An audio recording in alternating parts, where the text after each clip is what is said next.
Boker Tov, les Koulam. Aujourd'hui, jour incroyable puisque ça y est, nous nous approchons à grands pas de Yom Yerushalayim. Yom Yerushalayim, Hakarev Uba. Et on m'a dit, eh bien, tu vas nous parler de l'histoire de Jérusalem. Alors moi, je veux bien vous parler de l'histoire de Jérusalem, mais d'abord et avant tout, j'aimerais qu'on fasse du dessin. Alors, je vous l'aurais bien fait, mais je ne peux pas. Donc, faisons du dessin ensemble. Ceux qui ont une feuille et un stylo, je vous invite à dessiner une couronne. À sa gauche, une chouette de profil qui me regarde. Ensuite, à sa gauche, une autre chouette de profil qui me regarde. Ensuite, à sa gauche, un aigle de profil qui ne me regarde pas. Ensuite, à sa gauche, un pot de fleurs. Ensuite, à sa gauche, un pigeon de profil. Et à sa gauche, un espèce de bracelet très bizarre. Voilà. J'espère que vous avez bien fait votre dessin, puisque nous sommes, grâce à ce dessin, devant, eh bien, tout simplement, le premier nom, enfin, la première fois qu'on va découvrir le nom de Jérusalem. On est au XXe siècle avant l'ère chrétienne. XXe siècle avant l'ère chrétienne, donc il y a 4000 ans, on est à peu près 100 ans avant Abraham Avinu, et c'est la première fois qu'on va entendre parler de Jérusalem. Comment est-ce qu'elle s'appelle cette ville? Elle s'appelle Urusalim. Urusalim, vous entendez déjà Yerushalayim, Urusalim, et on va trouver cette mention dans ce qu'on appelle Kitve Ameherot. Alors, c'est quoi Kitve Ameherot? Littéralement, les écrits de malédiction. On parle d'écrits qui ont été envoyés donc au XXe siècle avant l'ère chrétienne. On les a retrouvés en Égypte, dans l'Égypte ancienne. Et donc, évidemment, le dessin que je vous ai demandé de réaliser, c'est Urusalim en hiéroglyphe. Et là-bas, eh bien, on va trouver une klala contre Jérusalem. Klala donnée, une malédiction donnée par le souverain égyptien à l'encontre de la ville de Jérusalem. Alors, qu'est-ce que c'est Urusalim en égyptien? Eh bien, c'est la ville du dieu Shalem. Quoi, il y a un dieu qui s'appelle Shalem? Eh bien, les amis, tout ça marche très très bien avec notre histoire. Eh oui, car lorsque nous regardons la Torah, eh bien, la première mention de Jérusalem dans la Torah, elle arrive au XVIIIe siècle avant l'ère chrétienne. Donc 200 ans plus tard, lorsqu'Abraham arrive, il va rencontrer un homme qui s'appelle Malki Tzedek. Et Malki Tzedek, il est le roi de Shalem. Ah, le roi de Shalem, incroyable. Mais c'est qui ce Malki Tzedek? Eh bien, ce n'est autre que Shem. Shem, fils de Noach. Donc, ça correspond. Le XXe siècle avant l'ère chrétienne, Shem, il est déjà là. Donc, c'est possible que ce soit la même chose. Et qu'effectivement, on découvre dans les Kitve Ameherot la première mention, peut-être là, le début de la ville de Jérusalem. 100 ans plus tard, au XIXe siècle avant l'ère chrétienne, eh bien, on va retrouver marqué, gravé sur un pot, le nom de Urusalim. Il a fait mode. Donc, on a une ville qui existe à ce moment-là. Il va falloir attendre 500 ans. 500 ans, c'est l'époque de la sortie d'Égypte.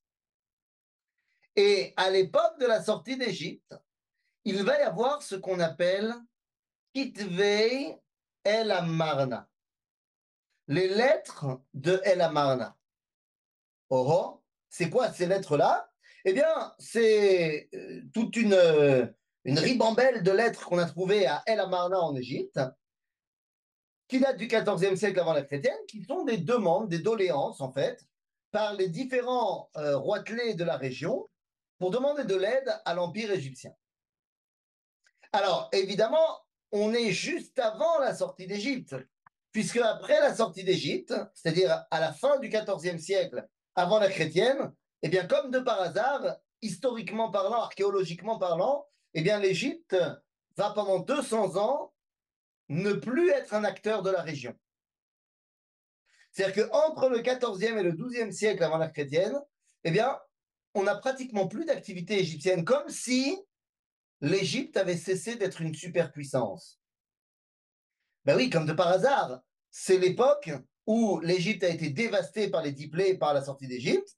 Il va mettre 200 ans avant de se remettre, parce qu'elle va se remettre. OK? Et donc, les Kitvé à la Marna sont des lettres parmi lesquelles on va retrouver une lettre qui est envoyée par le roi de Jérusalem, tout simplement. Et cette lettre n'est autre que la lettre 287. La lettre 287 est la lettre de un roi qui s'appelle Abed-Riba. Abed-Riba, qui était le roi de Jérusalem. Est-ce que ce Abed-Riba n'est autre que Adonit Tzedek, le roi de Jérusalem à l'époque de Yoshua? Peut-être, peut-être pas, on ne sait pas. En tout cas, il dit au roi de l'Égypte que c'est pas juste que Gezer, Ashkelon, Lachish reçoivent de la nourriture de l'Égypte et pas eux. Et il dit dans sa lettre à Bedriba qu'il supplie le roi de l'Égypte de bien vouloir l'aider, et il a également des problèmes avec des mitparim, avec des brigands, et il demande l'aide de justice de Adoni. C'est-à-dire qu'il demande à son seigneur de faire la justice. Est-ce que, et ça c'est une hachara, c'est une supposition, est-ce que parce que le maître égyptien est venu à son aide, qu'il appelait ça une aide de justice, est-ce que suite à cela, pour remercier son maître, il aurait pris le titre Adoni Tzedek, qu'on va retrouver comme nom du roi de Jérusalem dans le livre de Yoshua. Yeroliot, on n'en sait rien, ça correspond, mais on n'en est absolument pas sûr, évidemment. En tout cas, eh bien, tout ça nous amène à une réalité où bien avant que Israël ne rentre à Jérusalem, eh bien, d'abord, dans les sources extérieures, Jérusalem est déjà totalement présente en tant que Urushalim, Yerushalayim, ou alors Yerushalim. Et oui, et là, il faut qu'on s'arrête 2 petites secondes au niveau historico-toranico. D'ailleurs, je me permets de poser une question pour savoir jusqu'où je vais aller dans mes digressions. Kvod David Altar, quel est le sujet du cours d'après? Le Ramchal. Ah non, le cours après c'est Rav Yoel, c'est Yerushalayim Shel Mala, Yerushalayim Shel Mata. Du Rav Yoel? Rav Yoel, Bon, ça, on n'a pas de risque de dire la même chose. Et après, le Rav Cherki, il parle du Ramchal? exactement. D'accord. D'accord, donc on est bon. Alors, très bien. Donc, il faut qu'on revienne au niveau historique, puisqu'on fait de l'histoire et de la Torah en même temps. Il faut qu'on revienne sur la question qui est et une question historique et une question toranique. On a vu que dans l'histoire, la ville s'appelle Urushalim. Et Urushalim, c'est la ville de Salem. La ville de Shalem, Shalem était une divinité de l'époque. Très bien. Ça, c'est la compréhension que les goyim en ont. Mais comment est-ce qu'on explique le nom de Yerushalim dans la Torah? Eh bien, parmi les 2 grands personnages qui ont lancé notre engouement pour Jérusalem, eh bien, nous avons d'un côté Malki Tzedek, Shem ben Noach, et de l'autre, Abraham, dans la paracha de Lech Lecha et dans la paracha de Vayera. Donc, lorsque Abraham arrive à Jérusalem, Vayotse כן? ויצא מלכי צדק מלך שלם, והוא כהן לאל עליון, et il sort à la rencontre d'Abraham, et il va le donner au chapitre 14 du livre de Bereshit, il va lui donner du pain et du vin. Il le remercie au nom de Dieu, et tout ce que vous voulez, grosse ambiance. Mais il appelle sa ville, Malkitzedek, Shalem. Une paracha plus tard, dans le paracha de Vayera, au moment de la Akedat Yitzhak, eh bien, Abraham, quant à lui, va appeler la ville, va appeler cet endroit, pas la ville, mais va appeler l'endroit, hein, Behar Hashem Yirae. Yirae. Pourquoi? Qu'est-ce que c'est que ce Shoresh Yira ou Yirae? Eh bien, il est à double tranchant, enfin à double vocation. Yira, c'est la crainte. Yirae, c'est aussi le fait d'être vu ou de voir, l'irot. En d'autres termes, nous avons, quand on vient à Jérusalem, une mitzvah qui arrivera plus tard dans la Torah, qui s'appelle mitzvat re'iyah.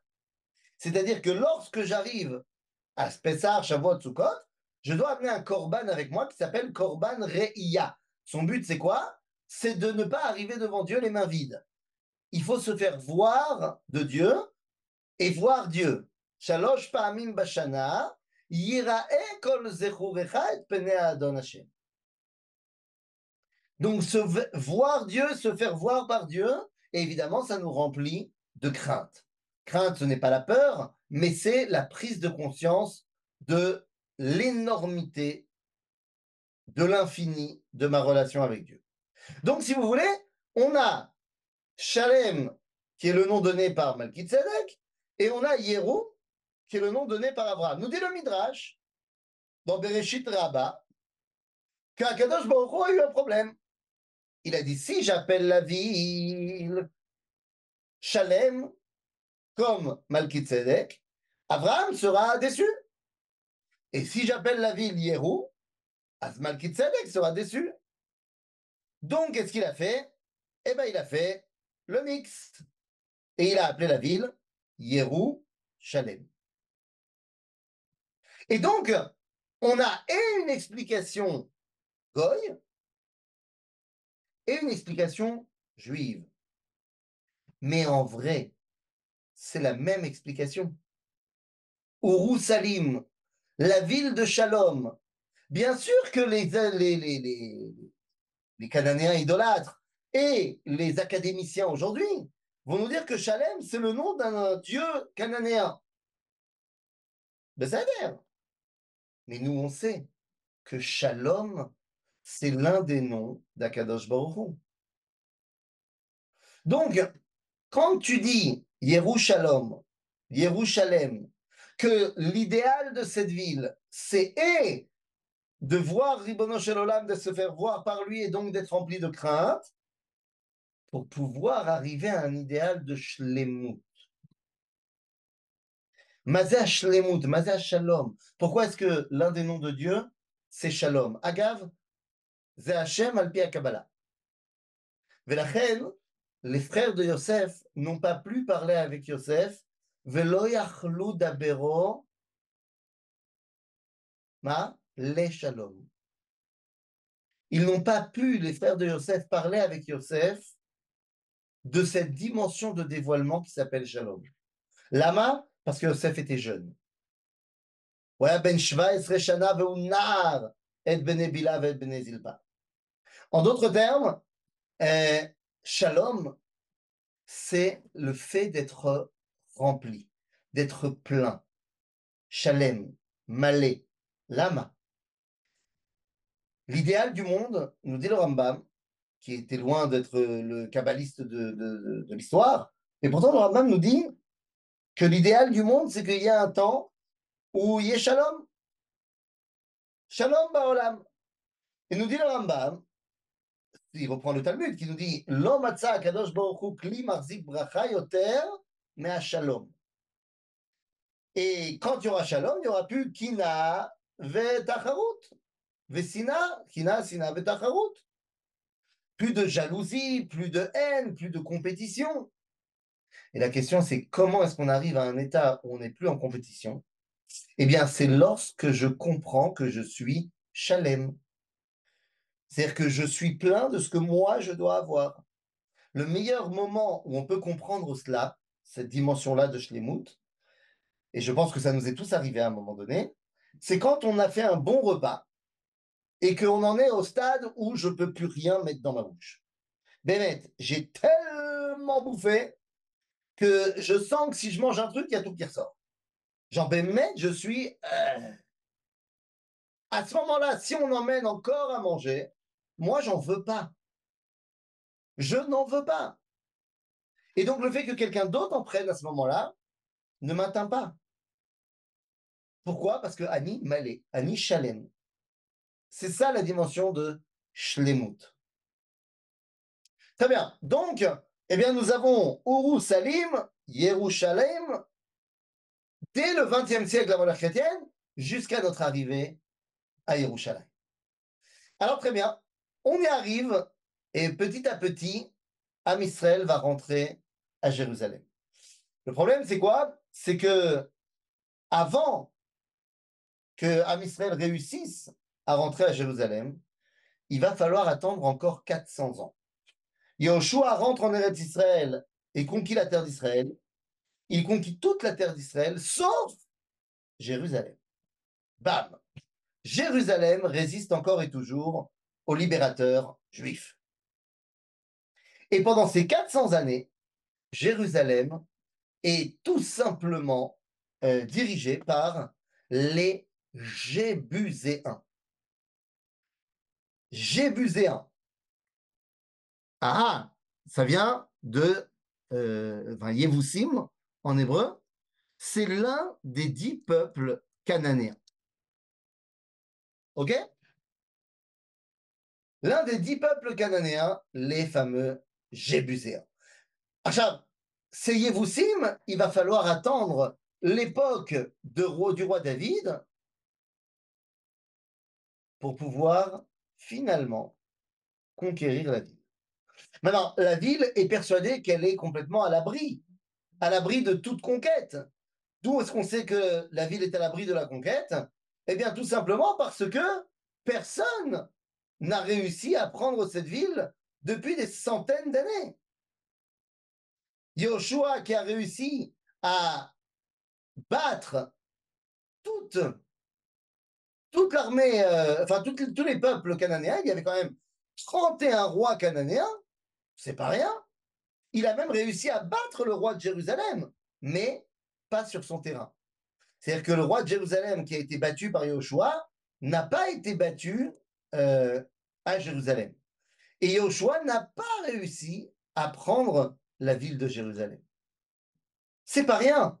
Oui, mais il faut bien comprendre que lorsque tu arrives à Jérusalem, eh bien, tu es face à une ville absolument incroyable. Et je voudrais que, voilà, je ne sais pas pourquoi ça ne marche pas, évidemment, ça c'est pas drôle. Voilà. Je vais vous montrer la ville de Jérusalem, mais ça ne veut pas. Alors quand ça ne veut pas, on fait une autre technique. Voilà. Et voilà, l'ordinateur il a dit, j'ai pas envie. Voilà, bon c'est pas grave, tout ira bien. Bekit, dans 2 secondes ça va marcher. Mais c'est à un moment donné, ça marchera, Inch'Allah, comme on dit chez eux. Top, nous. Je vais vous montrer dans une seconde, quand l'ordinateur aura dit, j'accepte de faire d'autres choses que le Zoom, mais ça dépend pas de moi, ça dépend de lui. Jérusalem, quand tu arrives à Jérusalem à l'époque de Yoshua, tu n'es pas dans la Jérusalem actuelle. Quand tu fais face à Yévous, eh bien, il faut que vous compreniez que tu es face à une ville qui est entourée de très hautes murailles, et elles sont très hautes, elles paraissent très hautes, parce que toi, tu arrives par le Vadi. Tu arrives par la vallée. Quoi, quelle vallée? De quoi tu me parles? C'est Jérusalem, c'est des montagnes partout. Non. Jérusalem, à l'époque du roi David, donc à l'époque des Yévousim, à l'époque d'Abraham, ce n'est pas Ramoth, ce n'est pas Pisgat Ze'ev, et ce n'est pas non plus le Merkaz Haïr. Et ce n'est pas non plus la vieille ville de Jérusalem. Non, non, non. Jérusalem à l'époque, ce n'est que Ir David. Ce qu'on voit aujourd'hui quand on va visiter la cité de David. Eh bien oui, mais Ir David, les amis, eh bien c'est un endroit qui est non seulement petit, mais qui est en contrebas dans une cuvette. C'est une colline, mais qui est entourée de cours d'eau qui sont en contrebas. Résultat des courses, non seulement la topographie et en plus les murailles font que lorsque tu arrives devant Jérusalem, eh bien tu as vraiment l'impression d'être face à un mur infranchissable. Et ben, c'est bien ce qui s'est passé. Pendant toutes ces années, eh bien personne n'a réussi à franchir le mur qui s'appelait Jérusalem. Mais ça l'air. Donc voilà la réalité des hommes de David. Et ça nous amène directement, eh bien, finalement, au XIIe siècle, avant la chrétienne. XIe siècle, avant la chrétienne. Où David n'est pas encore le roi d'Israël. Ça y est, ça arrive. Ça fait 400 ans que cette ville résiste. Et lorsque David arrive, et on va rentrer dans le Xe siècle avant la chrétienne, donc il y a 3000 ans, puisque si vous voulez une date repère facile à retenir pour David, roi d'Israël, vous retenez l'an -1000. En vrai, c'est -1004, mais -1000, c'est plus facile à retenir. D'accord? Donc comme ça nous fait un petit peu de trucs dans la tête. Pour rappel, les lettres El Amarna, les lettres des Meherot, les lettres des malédictions, où on voit la première fois le nom de Jérusalem, c'est -2000. Les lettres de El Amarna, c'est -3400. Et le roi David, moins 1400, il y a 3400 ans. Et les lettres du roi David, enfin, le roi David, c'est -1000. OK, -2000, -1400, -1000. OK, c'est les 3 dates repères qu'on a pour Jérusalem. Et donc, le roi David va arriver et il se doit. Ah, voilà, peut-être que ça va marcher. Peut-être que ça va marcher ou pas. Le roi David se retrouve donc maintenant face à une réalité. Il vient d'être nommé roi sur tout Israël. Oui, car pendant 7 ans, il a régné uniquement sur la tribu de Yehuda à Hebron. Mais les derniers vestiges de la royauté de Shaoul étant tombés, eh bien, les tribus d'Israël se réunissent chez David et lui disent « On veut que tu sois notre roi ». À ce moment-là, David dit « Ok, mais mon premier acte en tant que souverain sera de vous dire de rassembler vos armées et on va marcher sur Jérusalem. Nous allons conquérir la ville de Yébus. » C'est très important parce que cette ville n'appartient à aucune des tribus. Pourquoi? Parce que personne n'a réussi à s'y implanter. Ce qui veut dire que ça va leur permettre de terminer l'ambiance tribale du peuple juif. Oui, j'ai bien dit tribal, parce que dès notre sortie d'Égypte et jusqu'à David, nous ne vivons pas comme une nation, nous vivons comme des tribus. Et il n'y a pas vraiment de contact entre Zvouloun et Asher et Réhouven et Yehuda. Il y a des contacts économiques, pas de problème. Il y a des contacts des fois quand il y a un ennemi qui nous attaque. Mais on n'a pas de dimension nationale. David va réunir toutes les tribus et partir à l'attaque de cette ville qui n'appartient à personne, donc elle appartiendra à tout le monde. J'en veux pour preuve d'ailleurs la marloquette entre le livre de Samuel, Shmuel, et le livre de Divrei Hayamim. Dans le livre de Shmuel, on voit que David va acheter le mont du Temple, mais il l'achète 50 shekels. Ça, c'est marqué dans le livre de Shmuel. Aval, dans le livre de Divrei Hayamim, on nous dit que le roi a acheté le mont du Temple 600 shekels. Alors quoi, y a-t-il eu une inflation entre les deux livres? Ou alors, ce que nous explique le Radak, qu'en fait, il a payé 50 shekels David au nom de la tribu de Yehuda. Et chaque tribu a donné 50 shekels. Résultat des courses, bah, au final, 600 shekels. Donc, c'est une ville qui appartient à tout le monde. C'est la Arnona. Exactement. Ah, c'est pas très cher alors. Ça va. Si on est 12 à payer la Arnona et qu'on met 50 shekels par personne, ça va. Bekitsour, donc David va devoir conquérir la ville. C'est très bien, mais il sait qu'il a deux problèmes. Il n'a pas le temps et il n'a pas l'argent. C'est quoi, il n'a pas le temps, il n'a pas l'argent? Pour conquérir une ville fortifiée, il n'y a pas 36 solutions, il faut faire un siège. Seulement un siège, ça coûte beaucoup d'argent et ça demande beaucoup de temps. Et David n'a ni l'un ni l'autre. Donc, il est obligé de faire un coup d'éclat comme il avait fait avec Goliath. Qu'à cela ne tienne, il va y arriver. Comment va-t-il faire son coup d'éclat? C'est très simple.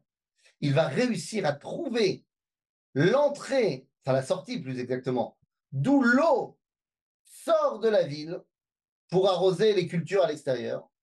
Il enverra un commando, petit commando détaché, commandé par Yoav Ben Serouya, pour remonter la source par l'intérieur de la ville, finalement réussir à battre les gardes qui sont à l'intérieur de la ville, alors que toute l'armée de Yévou s'attend, l'armée de David, à l'extérieur, et réussissant dans la nuit à ouvrir les portes de la ville, eh bien l'armée de David peut fondre sur la ville et cinq mots sont nécessaires pour décrire la conquête de la ville. Vaikar, David et Metsudat Tzion. Zéou. Et David a pris la forteresse de Sion. Zéou. Et Jérusalem devient juive. Nous sommes en moins 1000, au Xe siècle avant l'ère chrétienne. Zéou. À partir de là, Jérusalem devient la capitale de la royauté d'Israël. Capitale sous David, capitale sous Shlomo. Après Shlomo, nous avons le schisme qui va amener à la séparation du royaume d'Israël et du royaume de Yehuda, mais Yerushalayim restera la capitale du royaume de Judée. Et ce, jusqu'à la destruction du premier temple. Après la destruction du premier temple, Jérusalem reste la capitale du monde juif, plus de royaume juif, puisque maintenant les Babyloniens sont les patrons, mais de la province qui s'appelle la Judée, qui est dirigée d'abord par Gedalia ben Achikam, qui est une province juive avec sa capitale, Jérusalem. Lorsque le deuxième temple va être construit, évidemment, Jérusalem restera au centre du pays. Ça sera de nouveau la capitale officielle du pays d'Israël lorsque les Hashmonaïm prendront le pouvoir à Hanouka. Ça le restera lors du règne de Hérode et de sa famille. Et Jérusalem restera la capitale de la Judée sous administration romaine jusqu'au moment de la guerre de Bar Korba. À la guerre de Bar Korba, les Romains vont changer le nom de la ville, vous le savez, et cela va devenir maintenant Aelia à Capitolina, au nom de Jupiter Capitolinus à Rome. Ceci étant, à ce moment-là, au moment où Jérusalem officiellement n'est plus le centre de la vie juive, parce qu'on ne la laisse plus l'être, eh bien c'est à ce moment-là que Jérusalem rentre dans les cœurs du peuple juif. Puisqu'elle n'est plus la Jérusalem officielle, elle sera la Jérusalem du rêve. Eh oui. Alors, juste, j'aimerais quand même vous rappeler une petite chose, c'est que, à l'inverse de nos amis musulmans dans le Coran, où la ville de Jérusalem, que ce soit en mode Yerushalayim ou même en mode Al-Quds, n'apparaît à aucun moment dans le Coran, eh bien, elle va apparaître d'innombrables fois, plus de 600 fois, dans le Tanakh. On va la retrouver dans le livre de Yoshua, dans le livre de Shmuel, dans le livre de Melachim. On va le retrouver également dans le livre de Jérémie. On va le retrouver également dans le livre de Isaïe, Ishayahu, Irmiyahu. On va le retrouver, bon alors je ne vais pas vous faire toutes les citations évidemment, hein. On va le retrouver dans le livre de Yoël, on va le retrouver dans le livre de Amos, dans le livre de Obadiah, dans le livre de Micha, dans le livre de Tzfania, dans le livre de Zecharia. On va le retrouver dans le livre de Teilim, évidemment. On va le retrouver, bon, ça oublie, on va pas les livres tous, dans Megillat Esther. On va le retrouver dans le livre de Daniel. On va le retrouver dans le livre de Ezra. Et on va le retrouver dans le livre de Nehemia. Bon, Ezra et Nehemia, c'est la même chose. Et dans le livre de Divrei Hayamim. Ouah, le dernier passage où on parle de Jérusalem dans le Tanakh, c'est Divrei Hayamim, dans le Divrei Hayamim Bet, au chapitre Lamed, verset Kaf Vav. Où là-bas, on nous dit la chose suivante, au chapitre, je dis n'importe quoi, au chapitre Lamed Gimel, verset Dalet. Ki birushalayim yeshemi leolam. Car c'est à Jérusalem que sera mon nom à jamais. Eh bien, les amis, ça, c'est du Jérusalem. D'accord. Mais lorsque cela devient Aelia Capitolina, eh bien, c'est là qu'on va commencer à mettre en place les lois pour faire pénétrer Jérusalem dans le cœur. Puisque Jérusalem devient maintenant une ville romaine, plus tard, elle deviendra une ville chrétienne, ensuite une ville musulmane, ensuite une ville chrétienne, ensuite une ville musulmane, ensuite une ville ottomane, et ensuite chrétienne avec les Anglais pour redevenir Jérusalem. Bon, pendant tous ces 2000 ans d'exil, eh bien, il faut faire rentrer Jérusalem à l'intérieur du cœur de chacun d'entre nous.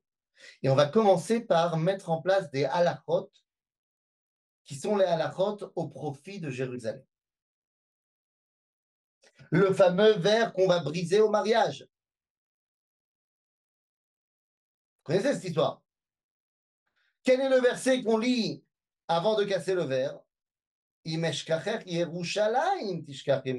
Et non pas un verset qui parlerait du Beth Amikdash. Il y a une grande erreur que nous continuons et que nous perpétuons dans nos mariages actuellement, c'est qu'on continue à casser le verre. Alors on dit aujourd'hui que c'est un souvenir du Beth Amikdash, parce qu'on a Jérusalem, mais en vrai, c'est un souvenir de Jérusalem. Et aujourd'hui, on ne devrait plus casser le verre. Aujourd'hui, on devrait amener une pierre sous la choupa pour dire cette pierre-là, je vais la mettre au Beth Amikdash. Parce qu'on est dans une Jérusalem de construction et non plus dans une Jérusalem de destruction. C'est très important de savoir dans quelle époque nous vivons. Pendant 2000 ans, les Chachamim nous ont mis des halachot pour se souvenir de Jérusalem. Dans la tfila, dans les brachot, on va citer Jérusalem tout le temps dans notre journée de juifs. D'accord? On va mettre à l'entrée de notre maison. Que veut dire le psaume? Si je t'oublie, Jérusalem, que ma droite m'oublie et que ma langue se colle à mon palais, si je ne place pas Jérusalem à la tête de toutes mes joies. Tu sais ce que ça veut dire? Ben, ça veut dire que si je vis ma meilleure vie à Paris ou à New York, je suis un hypocrite aux yeux de Dieu. Voilà, c'est ça que ça veut dire. Si je t'oublie, Jérusalem, et que au final, je me complais dans ma vie, pas Jérusalem, que ma droite, c'est-à-dire que mon bras, mes actions, n'aient aucune valeur, et que ma langue se colle à mon palais, que je ne puisse plus parler. Parce que finalement, si je ne place pas Jérusalem à la tête de toutes mes joies, comment est-ce qu'aujourd'hui, c'est une vraie question, comment est-ce qu'on peut décider qu'il est préférable d'aller se marier dans un château dans le sud de la France plutôt que de se marier à Jérusalem. C'est un vrai problème. Alors, est-ce que tous les mariages doivent avoir lieu à Jérusalem? Non, Petar Tikva peut aussi accueillir des mariages. C'est le Seder. Mais vous comprenez que lorsque tu te complais dans une vie sans Jérusalem, eh bien, nous dit le verset de Télim, en vrai, si je t'oublie, Jérusalem, que ma droite, que mes actions et que mes paroles ne veulent plus rien dire. Nachon, il y a d'autres minagim, comme par exemple, comme vous l'avez dit, de mettre de la cendre sur le front du khatan. Nachon, moi on me l'a fait. Mais cette cendre-là, elle fait référence à quoi? À Jérusalem ou au Beth Amikdash? Alors aujourd'hui, on dit Beth Amikdash. Bekitsour, donc on a mis en place des lois qui sont là pour une raison, c'est que Jérusalem t'accompagne alors que tu n'y es plus. C'est fantastique parce que ça nous a permis de garder la cohésion du peuple juif. Ce qui a gardé la cohésion du Ham Israël, sans aucun doute, c'est les Shana Abba Birushalayim. C'est ça qui a gardé la cohésion du peuple juif. Mais il y a aussi l'envers de la médaille. C'est que Jérusalem est devenu un concept. Et donc un concept, c'est pas physique. Est-ce qu'il faut venir dans la vraie Jérusalem, Jérusalem? Ou est-ce que Jérusalem n'est que d'or, de bronze et de lumière? Yerushalayim shel zahav, veshel nechoshet, veshel or. Qu'est-ce qu'on dit quand on dit les Shana Abba Yerushalayim? Est-ce qu'on parle d'un concept spirituel ou est-ce qu'on parle de venir dans les embouteillages de Jérusalem? Ah, ceux qui ont déjà été pris dans les embouteillages de Jérusalem doivent se rappeler de la réaction du Rav Tzvi ou d'Akouk lorsque, à l'époque, il n'y avait que deux voies pour rentrer à Jérusalem de l'autoroute. C'est-à-dire une voie aller, une voie retour. Et donc, il y avait des embouteillages tout le temps. Et le Rav Tzvi Yehuda, lorsqu'il était en voiture, pleurait de joie en disant, il y a marqué dans les lamentations de Jérémie, dans Megillat Eicha, Darche Tzion Avelot, En Baïch. Les chemins de Jérusalem sont endeuillés. Il n'y a personne. Et là, toi, tu es dans les embouteillages tellement il y a de monde. Fantastique. Lorsque tu es devant les grues qui jonchent les rues de Jérusalem et tu vois des travaux partout, et si tu ne comprends pas que c'est à ça que tu penses, quand tu dis tous les jours, 3 fois par jour, Baruch Ata Hashem, Bonnet Yerushalayim, nous vivons la réalisation de 2000 ans de rêve. C'est fantastique. Et donc, eh bien, on a dit Jérusalem, historiquement, va passer de main en main pour finalement revenir entre les mains du peuple juif de manière tronquée en deux en 1948 et de manière officielle en 1967. Alors, le Rav Yoel va vous parler de Yerushalayim Shel Mala et de Yerushalayim Shel Mata. Mais où est-ce qu'on retrouve cette dimension de dualité? D'où on sait qu'il y a deux Jérusalem. Je ne vais pas rentrer moi dans ce que c'est, parce que le Rav Yoel va mieux l'expliquer. Mais d'où on sait qu'il y en a deux? Mais parce que nous avons été à l'Ulpan. Ron. Et à l'Ulpan, on nous a appris que le pluriel en hébreu, c'est im. Par exemple, on dit Yeled, Yela, Dim. Cool. Mais à ce moment-là, pourquoi quand je dis Yad, je ne dis pas Yadim? Je dis Yadaim. Ain, Einaim. Ozen, Oznaim. Regel, raglaim. Lama. Eh bien, parce qu'en hébreu, il y a le pluriel et il y a le deux. Lorsqu'il y a deux, on ne dit pas im, on dit aim. Uru Salim, on avait commencé avec ça. Yeru Shalem. Quand on regarde dans le Tanakh, 95% des mentions de Jérusalem dans le Tanakh s'écrivent Yerushalem. On le prononce Yerushalayim, mais ça s'écrit Yerushalem. Certaines fois, ça va s'écrire Behemet Yerushalayim. Mais dans tous les cas, on le prononce Yerushalayim. Lama.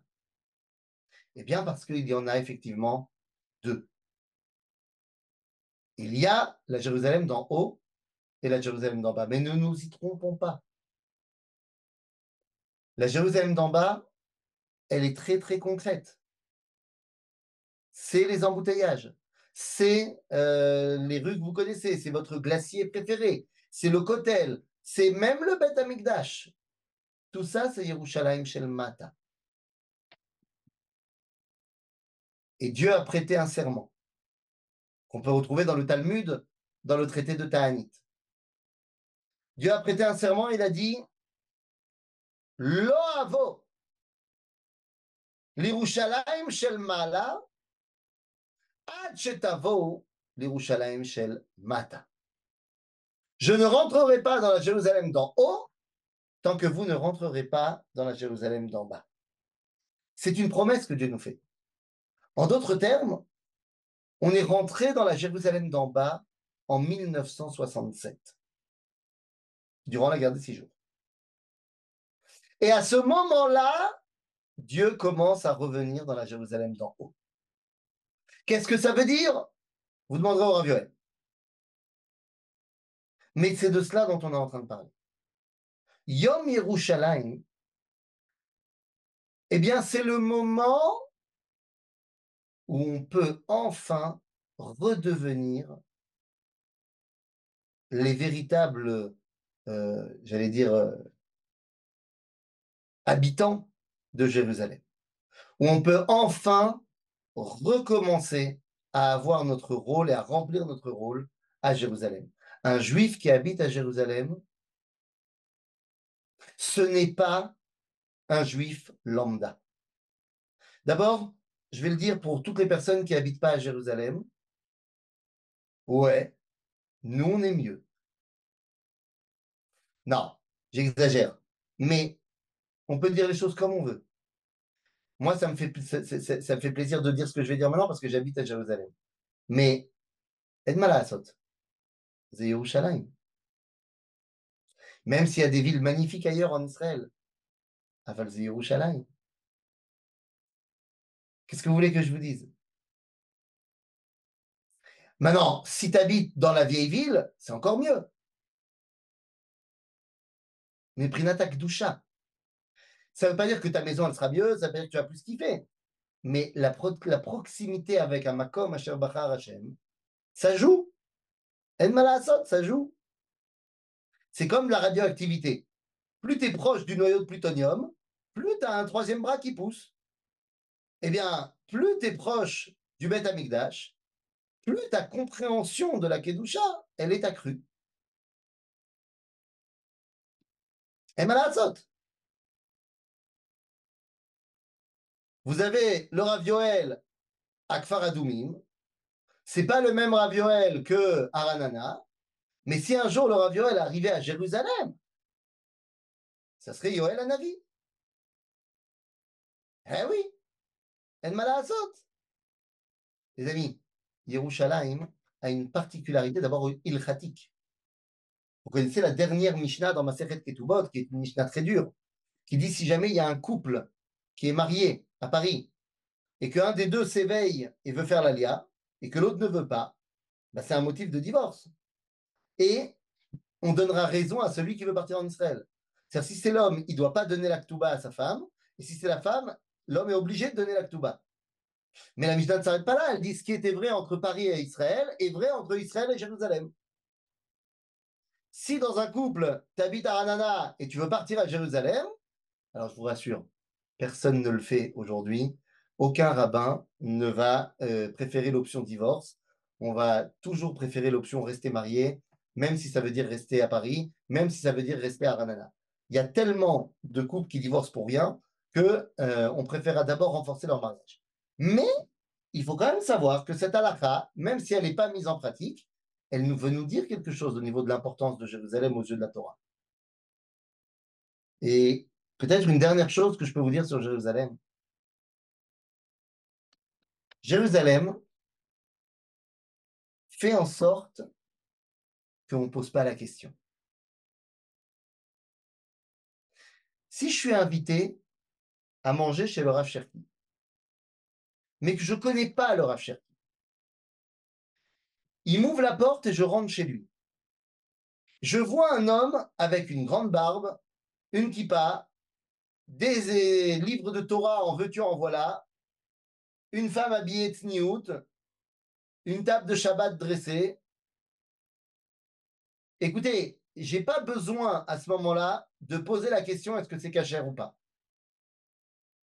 Parce que tout me laisse penser que yesh po yirat shamayim. Donc, d'après la halakha, si je suis dans un cas comme ça, j'ai pas besoin de poser la question. Si par contre, j'arrive dans un endroit, on m'a invité, j'arrive dans cet endroit-là et je vois la porte s'ouvrir, et je vois un homme avec tatouage dans tous les sens, pas de kippa, 27 boucles d'oreilles, et une femme qui a des habits qui lui ont coûté beaucoup trop cher par rapport au nombre de tissus qu'elle a. A priori, je dois être méfiant par rapport à la cache-route. Parce que l'aspect qu'on me donne, bah, il n'est pas forcément très cachère. S'il me dit, chez moi, c'est pas cachère, bon, bah, au moins c'est clair. Mais s'il me dit rien, je suis dans le doute. La personne porte un nom halachique. C'est une personne qui me fait douter de sa capacité ou de sa volonté de faire la Torah. Cette personne va s'appeler dans la halacha Dmaï. C'est-à-dire, je ne sais pas si c'est cachère ou si c'est pas cachère.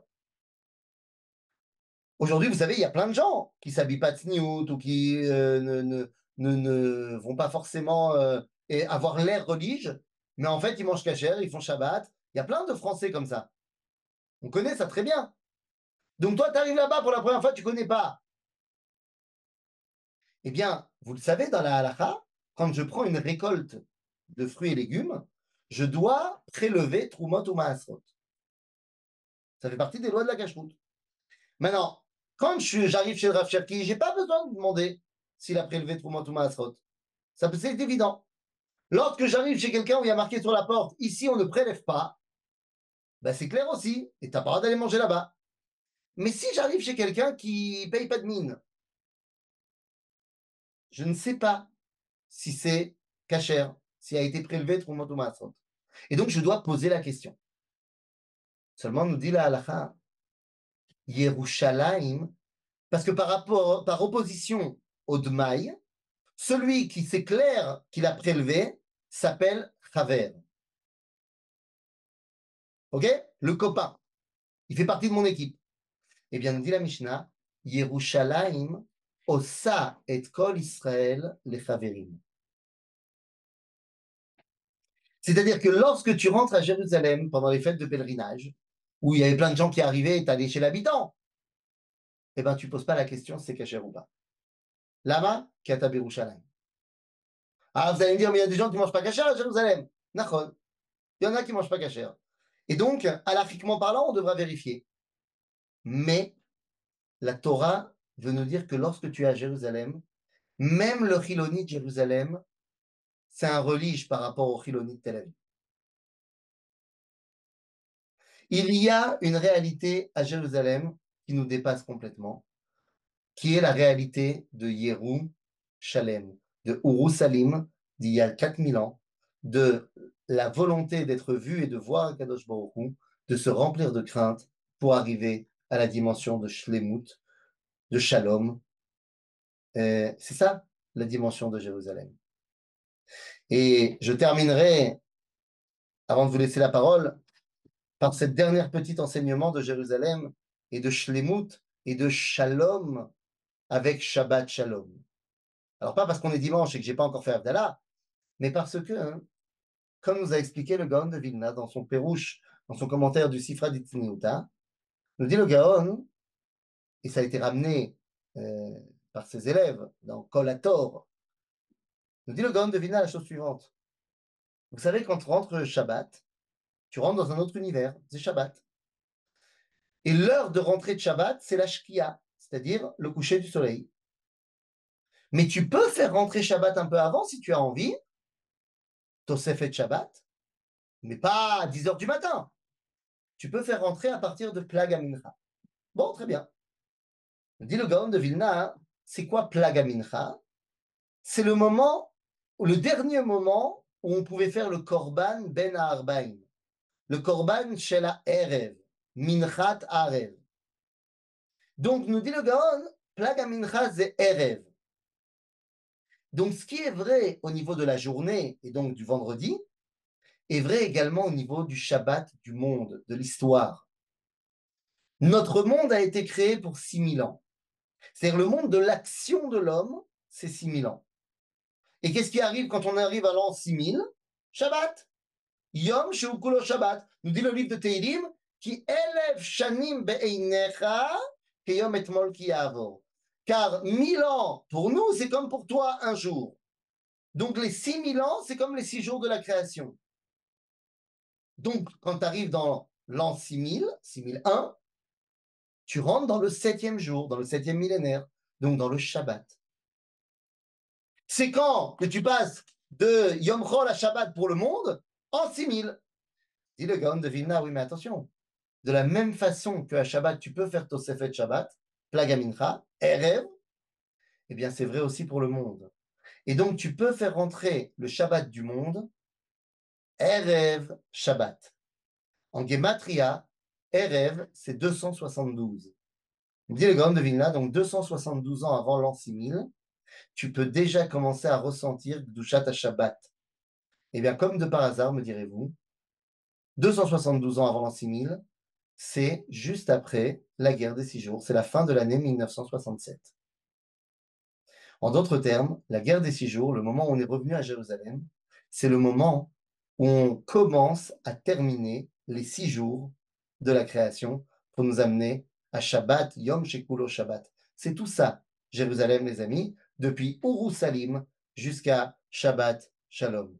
Yerushalayim, Chag Sameach, les Koulam. Si vous avez des questions, c'est maintenant. Rav Fison, Toda Rabbin. Alors, s'il y a des questions, il y a très peu de temps, il reste 1 minute avant le début du cours. Est-ce que quelqu'un a une question? Rav, certaines personnes se sentent mal à Jérusalem. C'est leur problème. Non, mais il y a quelque chose, il y a une certaine force qu'ils éprouvent, Nachon? un mal-être, Nachon? mal-être, une certaine angoisse quand ils sont en Jérusalem. Je ne pense pas que c'est une angoisse, je pense que c'est être face à nos propres réalités. C'est-à-dire que quand on n'est pas au niveau de quelque chose, effectivement, on se sent mal à l'aise quand on est face à la grandeur. À nous d'être au niveau. Quand on va arriver au Beth Amikdash, si on continue à parler de la dernière série télévisée qu'on a regardée la veille, alors qu'on est le matin au Beth Amikdash, évidemment, on n'est pas au niveau du Beth Amikdash. D'accord. Tu te ressentiras mal à l'aise d'arriver au Beth Amikdash et de parler du dernier match de foot que tu as vu. C'est pas de ça qu'on parle au Beth Amikdash. Donc, Nachon, quand tu arrives à Jérusalem, si tu te sens mal face à la force de Jérusalem, je pense qu'il y a un Cheshbon Nefesh à faire.